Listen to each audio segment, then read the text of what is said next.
Sumainyo ang Panginoon. Huwag kayong matakot. Marami tayong pinamatakutan. Naliligan na pinamamanag sa atin kapag isa sa tayo ang kasalita nito. Huwag kayong matakot. Sa Ebanghelyo natin na yun, ay merong sa natin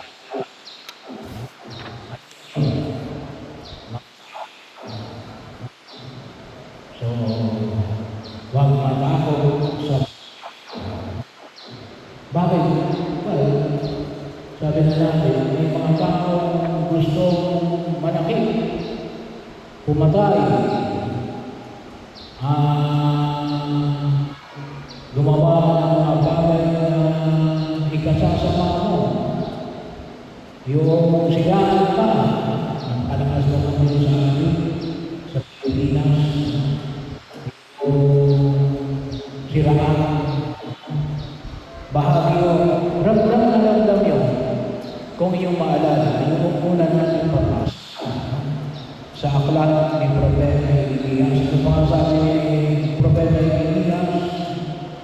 Kahit na mga matalik kong mga kaibigan, matalik, hindi lang pa sa kaibigan, matalik na kaibigan ni Elias, haangad ng aking kapahamakan. Bahagi yun na kung saan yung nakikita natin, bakit hindi dapat matakot sa mga tao? Yung pinamamagitan ni Jesus.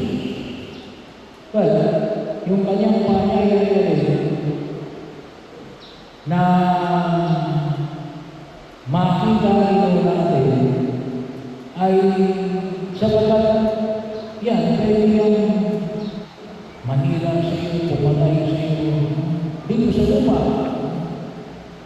Pero sabi niya sa iyo, matakot ka sa pumapatay ng kaluluwa at ng katawan sa hindi. So, bahagi yun. Sabagat may mga tao nagnanais na ikaw ay gumawa ng mga bagay na hindi kalulugod sa Diyos. At yun ay alin sa pamagitan ng kanilang kalinamo. Intimidation, bullying, at iba't ibang pamasaheto ng pagkilos na sa daigdig na ito. Kaya, ano yung pangyayari na pinahayag ni Jesus? Karugtong ng mga panay lang ikinahagi na huwag kayong matakot sa mga tao, direct lang binibigay sa mga tao, na wala ang tatago na di malalanta. O na lihihin na di mapupunya. Bahagi ko yun, baka makakalimutan natin. Bagaman ako sa daigdig na ginagalawan natin ngayon, kung misasabi nga natin hanggang ngayon hindi natin alam kung ano ang totoo o hindi. Hindi natin malaman kung sino yung tama o yung mali. Para ito nagpapahayo natin na ako ang tama. At maaaring dekada na, hindi pa rin natin nalalaman yung katotohanan. At maaaring pa kung isang dumarating pa sa panahon natin, hinabot na natin ang kamatayan. Hindi natin malaman ang katotohanan. Pero ang sabi ng Jesus, matakot kayo sa pumapatay ng kaluluwa at ng katawan. Kinakailangan natin, bigyan natin ng higit na pagkilala yung turo ng Jesus tungkol sa muling pagkabuhay. Kasi bahagi yun na kung saan ay may tinatawag kasi kung tayong personal judgment, uhusgahan tayo ng Diyos sa ayon sa ating katatayuan sa oras ng ating kamatayan. Ang tawag natin yun ay personal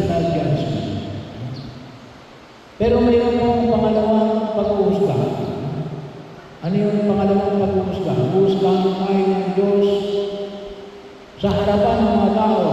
Hindi dahil sa mababago pa yung pag-umusga ng Diyos. Ngunit para ipakilala sa lahat ng tao. Sabi na natin, kaya yun ang ibig sabihin, walang bilin na di mabubunya. Walang tago na tatago na di malalagyan. Pero hindi lamang yun. Hindi na ulugan na nalaman ko ang lihim mo dun sa kabilang buhay, wala na. Hindi. Kaya nga mga Jose, may mga nagtatanong, Father, bakit may mga pagkakataon na mga tao hindi nila naunawaan yung turo ng ating pananampalataya na maging accountable.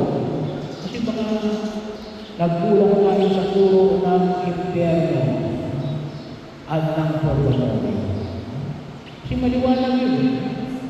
Kapag ikaw ay nagkakasala, kaparusahan ka. May nakakakalaman ng hindi. Bakit? Alam ng Diyos yun.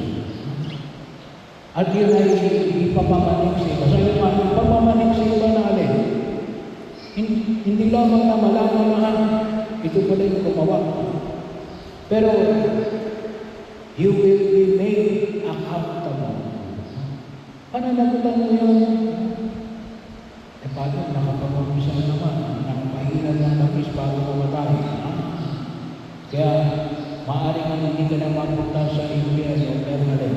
Kasi yung impyerno rin, kapalusahan mo lang ang natapusan.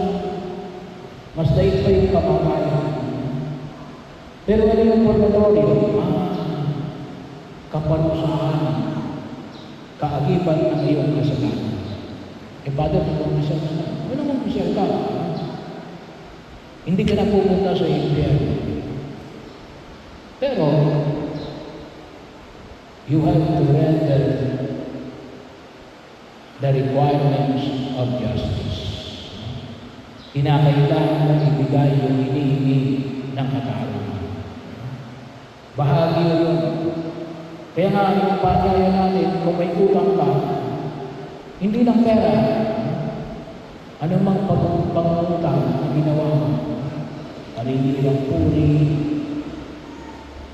pagsisinungaling, nakiapil sa asawa, nagnakaw, bahagi yun kung saan ay nangapi, ay bayaran mo na kagad habang ikaw ay nabubuhay. Kasi hindi ka makalumusok. Doon, mo daranasin yan sa purgatorio o sa impyerno. Bahagi mo kasi kapag tayo ay nabubuhay pa, kinakailangan natin ibalik yung nasira natin, yung nanakaw natin. At ano yun? One time sa ito, paano mo ibabalik? Magkano ibabalik mo? Sabi nila yung nagnakaw ka ng 1 milyon. 1 milyon lang din ang babalik mo, hindi mo. Kinakailangan ibalik mo yung nangalin.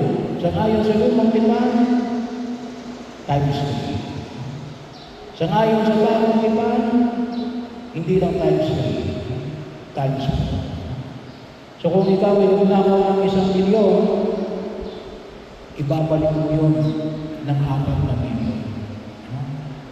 Yun ay habang kayo nabubuhay sa daigdig na ito. Mas matindi doon sa purgatorio. Kaya yung ibig sabihin natin, walang bilin na di mabubunya. Kasi baka akala nila malalaman nila na ito ay nandaya. Okay na, hindi. Kinakailangan ibigay mo ang hinihingi ng katao. Bahagi yun. Kaya anong sabi ni Jesus? Ang sabi ni Jesus, magtiwala ka sa Diyos. Gumawa ka pa rin ang mabuti kahit na ginagawa ka ng masama. Bahagi yun na hamon ay pinapalanig ng pinapal. Kaya ngayon ang sinasabi natin, ikaganti ka ng Diyos. Ikaganti ka ng Diyos. Huwag tayong mag-alala, magtiwala tayo sa Diyos. Sapagkat hindi tayo pababayaan ng Diyos na tayo ay malulubi.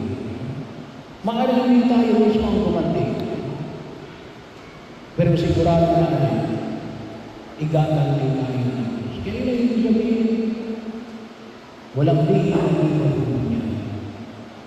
At ipanalangin natin sa harapan ng buong may kapatid na patuloy tayong magtiwala sa kanyang walang hanggang pangangalaga na